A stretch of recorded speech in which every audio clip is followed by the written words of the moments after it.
But once the videos show up, they will stay in the rankings much, much longer than the bookmarks. So why do we bother with social bookmarks? Because it's still links that the people who use Dig might find down the road when they're on Dig. There's still links that the search engines find. Some of the sites allow you to put direct links to your website, which counts as an incoming link. And in the first 24 hours, let's say it's time sensitive. I don't have the shots here with me. Altitude launched. Good friend of mine, wanted to help him out. He actually, what was really nice about that is Eben. I had a conference in November, and he wanted to come speak, and he was doing his big altitude launch. And he said, I'm booked, I'm coming in, taking the red eye in, we're launching on Friday, we're taking the red eye in, I'll be there at 5 a.m., sleep for a couple hours, I'll present for you on Sunday. I said, you an idiot, you don't need to do that. But it's great that he offered, and that's what he's willing to do. And I wanted to mail for him, but I couldn't. I had my own promos going on, I had my own seminar to host for people, and everyone knows what a pain those are to host, so you should thank Buck and Brock, because it's a lot of work, and the support staff also that takes care of you, because it's a lot of work. So I couldn't do that, but I said, well, I'm doing this little presentation about how we do this kind of stuff here. Why don't I show them how that works? A little bit different presentation because I used a network of blogs to do it. But I owned every spot there was to own on Google within 24 hours for 15 minutes worth of work. The product paid $800 a sale. I hadn't mailed in over a week, and I made a lot of sales overall, and I can't say for certainty because I did send 1 or 2 emails out about it, but it had been over a week. But I got a lot of other sales that came in, and I do that for a lot of stuff. So if you're selling an information product, well, what happened? I didn't have a lot of time. I couldn't build a website and spend 3 months promoting the thing to get it ranked up high long term. But I could promote the heck out of it on my blogs and then take these social marketer links and go out there and social market it. And I just told you, those social markers show up right away. So if there's a 24-hour time frame before the deal expires and you want to get your word out fast and rank high in the search engines, how are you going to do it? You blog it, you ping it, you bookmark it. The videos then will stay in there long term. So if you do a search now, you'll see in the videos I showed you a shot, the videos will still rank high 2 months later. The bookmarks tend to fall away. But if it's a time-sensitive offer, and there's 48 hours before it expires, and the closing pipeline profit's down for good, and the price is going up $2,000, and you want to be found in the search engines because we know what? There's going to be a lot of buzz on all the websites. The social marketing websites will be buzzing about how Pipeline Profits is about to close down and how great those guys are. And then they're going to go to the internet and say, darn, how do I find a link? Where is their website? I want to know more about this Pipeline Profits system. Well, if they're paying a $1,000 commission, and these people know they heard on their social networking site that they're worth joining, but there wasn't a link for them to join, so what are they going to do? They're already on the internet. They've already been told by their buddies in the social marketing field that it's a good product. What are they going to do? They're going to search. And what are you going to do? Give them what they want. And you can get there quickly by using the bookmarks. But the videos will stay there longer, ranking-wise. I got a lot more stuff. I don't know if we can share it. Let's move on here. So we talked about this already. So this service goes out there, takes a couple minutes, you're done. That's all we did for the video, for the promotions of the products. I have given you guys everything. Put out the blog, did the traffic geyser, did this thing, social marker, and that was it. And I showed you the traffic figures early on in the presentation. And they were very respectable. I mean, a couple thousand uniques a day is pretty good, especially in high competitive markets. So we made sales. We didn't do opt-ins because we didn't add opt-ins to it. But we made sales, and we got a lot of traffic. People offered to buy links from me immediately for more than I paid to have the site built. And I didn't have to go find them. All right.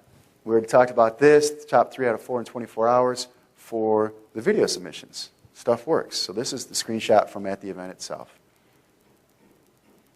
Here's another thing too. I call it the breadcrumb trail SEO. This is what the whole thing's about. It's about leaving a breadcrumb throughout the internet. By using these social marker sites, these social networking sites, these social media sites, these Web 2.0 sites, you can call them whatever you want.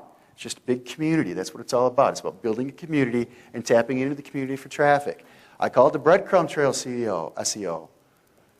Because what do? They go to the search engine and they find little breadcrumbs all over. They find my delicious. Here we go. Someone clicks here. That's one of the social bookmarking sites. It's not my site per se, but within 10 minutes, this thing could show up in the search engine and someone's looking for whatever it is we were talking about, Casio XLM EXE10, they click it, they go to Delicious, there's a page that says this came from this blog. Now, some of the sites allow you to customize them, like the Myspaces and the YouTubes I showed you earlier, and the Squidoos, so you can really optimize the pages when they get there. They're going to want to come to your website. Other ones, not so much, but it doesn't matter. If you got 100 of these things out there, it's a little breadcrumb trail, and they say, okay, it's a Delicious tag, I click it, I go to Delicious, but while I'm at Delicious, it's going to tell me where that post came from.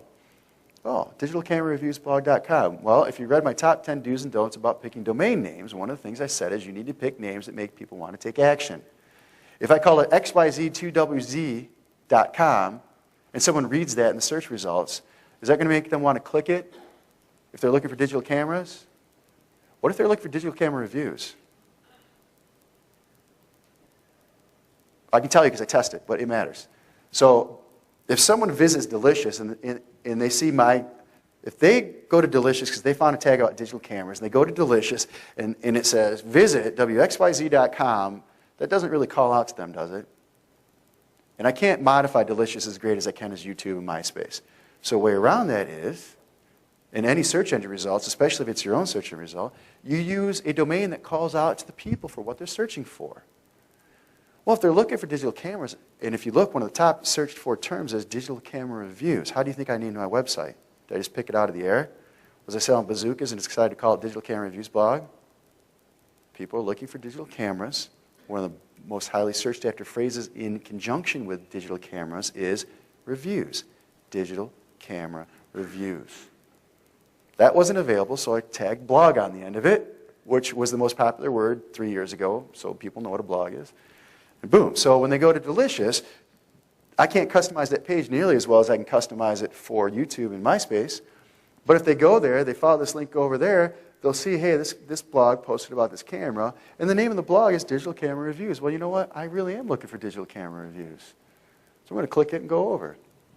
Now, if this is a search result in general, and it said digital camera reviews, and it said spot number 1, digitalcameras.com, spot number, dot number 3 is about bazookas.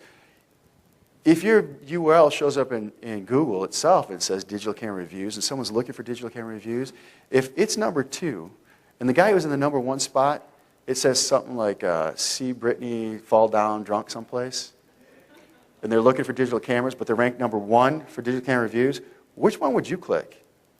If you're truly looking for digital cameras, right?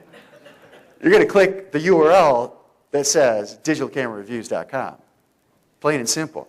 AdWord ads, we should test that extensively. Capitalizations, word usage, you name it. It all makes a difference, substantial difference in your income. Is that clear? Because I didn't have an example to show you, but that's exactly, like I say, name your URL so people want to take action. If they're looking for digital cameras, call it digital cameras. If they're looking for reviews, put reviews in there. Give it something that they want. The URLs I used to have the most luck with in AdWords when I used to do that was the URLs that would say they're not telling you the whole truth. They're hiding something from you, which is perfect for your guys' markets. And the whole truth about weight loss, they're not telling you the whole truth. Don't buy anything. And they've gotten lenient about it. But back then, they wouldn't let me run the ads. They said it was attacking somebody else. I go, who is it attacking? I didn't say anything other than, hey, they're not telling you the whole truth. Click here for the whole truth. Literally, that's all. It was nothing mean, nasty. And Google wouldn't let me run those ads. But they were the highest click-through rates I had, too. So I think they've laxed that up a little bit.